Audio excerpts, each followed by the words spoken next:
Students, you are the reason why the college exists, and we're proud to have you as part of our community.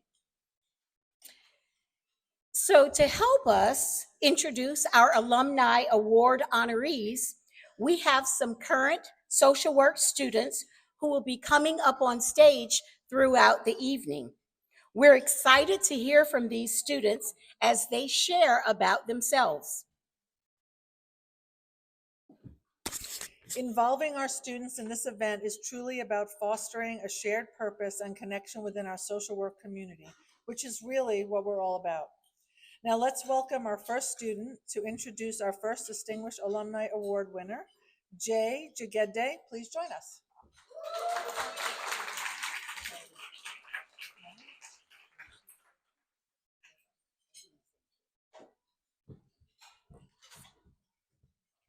Thank you so much.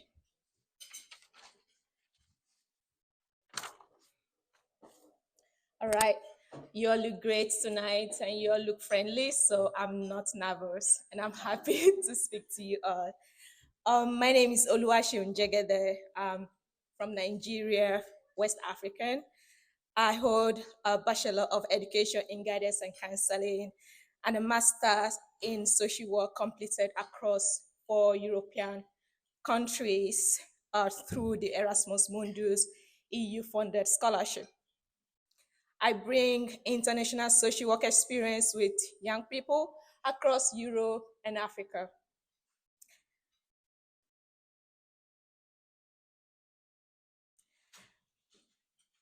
Excuse me. Okay, so tonight I'm going to talk about this award. This award is more than financial support to me. It is an affirmation of my path and powerful reminder of why I do what I do to address policy gaps, prevent domestic violence and child maltreatment, and to strengthen intervention for children that are exposed to violence or lack family care. After graduation, I plan to continue in academia. I plan to expand my mental health and education organization established in Nigeria, and I plan to turn that into a research institute.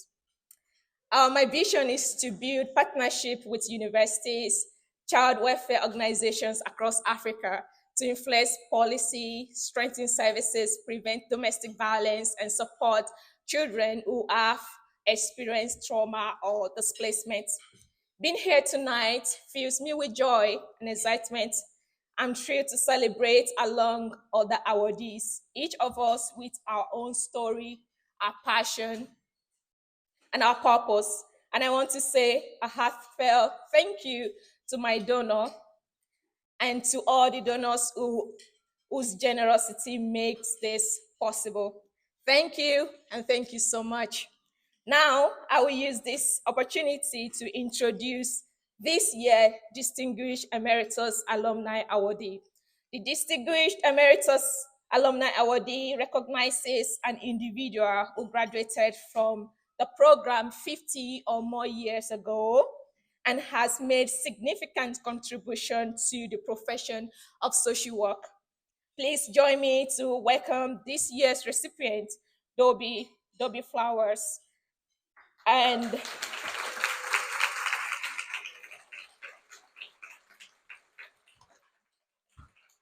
I would also like to invite her nominator, Nick Mazza, Dean Emeritus of College of Social Work.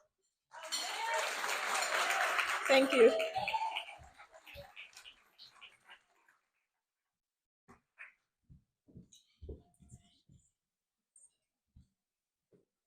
So why didn't you all just put my age up there?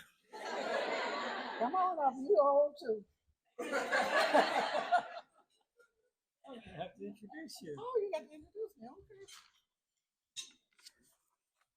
Please excuse me if I read.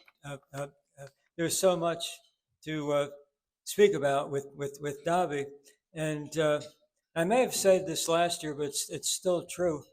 You know, there's as you're aging, three things happen. First, you start to lose some of your memory. I forgot the other two. Anyway, one of the great pleasures of serving as Dean of the College of Social Work was meeting and working with Doby Flowers. I mean, let's face it isn't every day that you get the opportunity to nominate a person for the Distinguished Emeritus Alumni Award, who has a statue built in her honor for being the first African American homecoming queen. But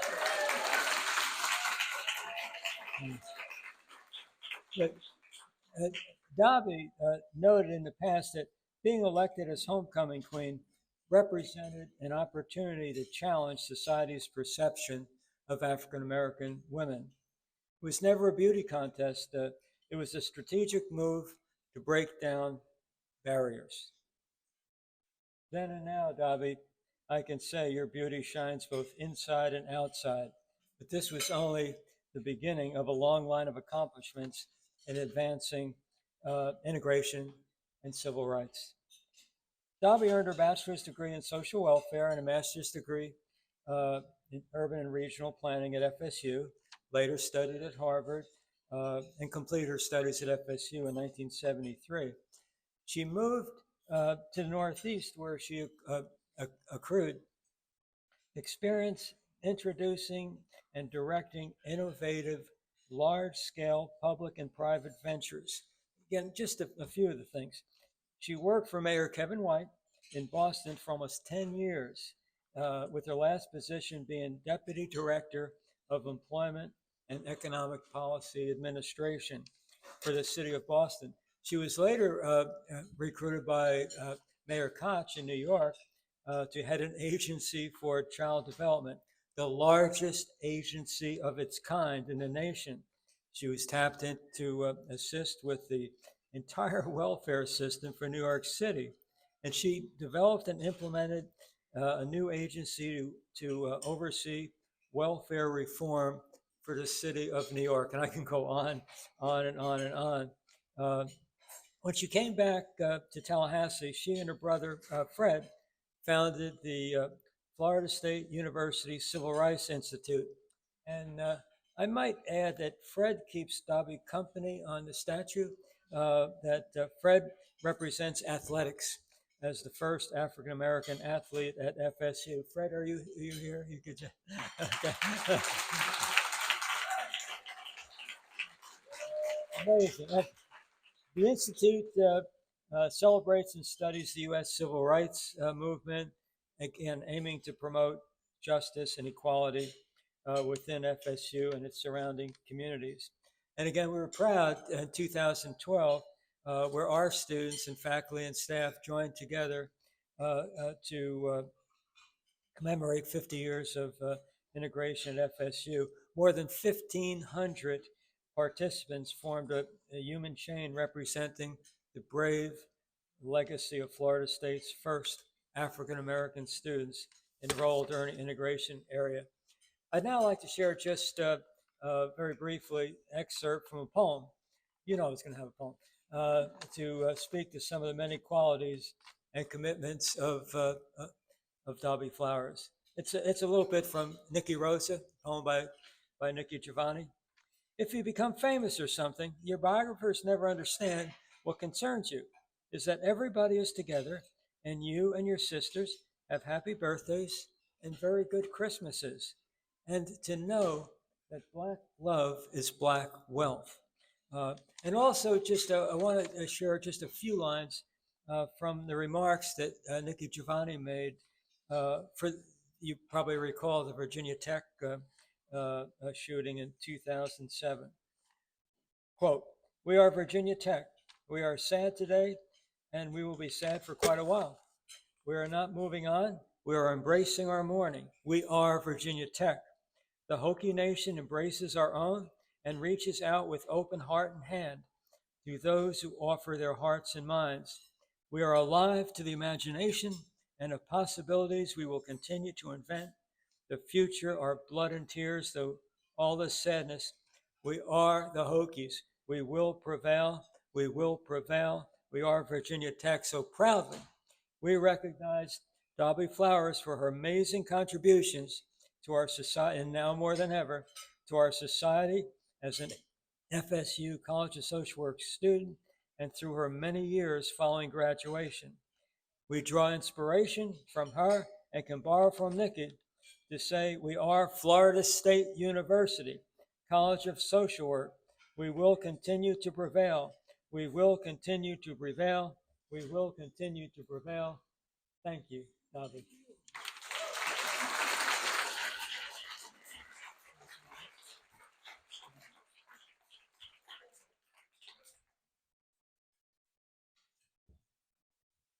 I cannot express how appreciative I am for this recognition. So often you trudge along with your life and you think nobody's noticing, and you're not doing it because you are doing it for somebody else. And that's when I think you get recognized. When I look at the writing in excess of 50 years, I got my degree from Florida State University. Now, back then, I grew up in a black and white society. When I came to FSU, black and white society. I think it was maybe 18 of us out of 30,000. So still black and white society. But I searched to say, and I graduated with not having a white friend in 4 years. And once I came back, I got so many friends from this university. And I thought about what did I get the most from being in the School of Social Work. And what I learned the most was I was doing my internship as a social worker. And I was always a rabble-rouser. You know, I was with the crew that took over Westcott and, you know, did all these things. So doing a case review, all of the interns were from FSU and all were white except me. I was a little something. Now, held my head up. Are there any white people on welfare? I asked. So the supervisor said, how come you asked that? I said, because all the cases are black. And I think they went back in the back room and said, we're going to fix her. And they gave me this family in Crawfordville, a white family of disabled parents, of children who could not take care of themselves, and filth that you would never imagine. When my supervisor and I went to that house, I saw the disdain that that social worker had for those people, her people. And that's when I got the biggest lesson of my life, that this thing that we see of hate and all of that is more based on economics than race. Because this woman disdained her own people. And I picked the baby up and I hugged the lady, and the husband saying, where's this nigga coming from? I didn't care. But this little girl, when I left, they were on their feet. They all cried because I left. And the supervisor called me in at FSU and said, you don't belong here. And I'm thinking, oh my God, what is she saying? She said, you do not belong in social work. You belong in social justice, community organization, and that's what you should be. Your career should be to make sure nobody ever needs welfare.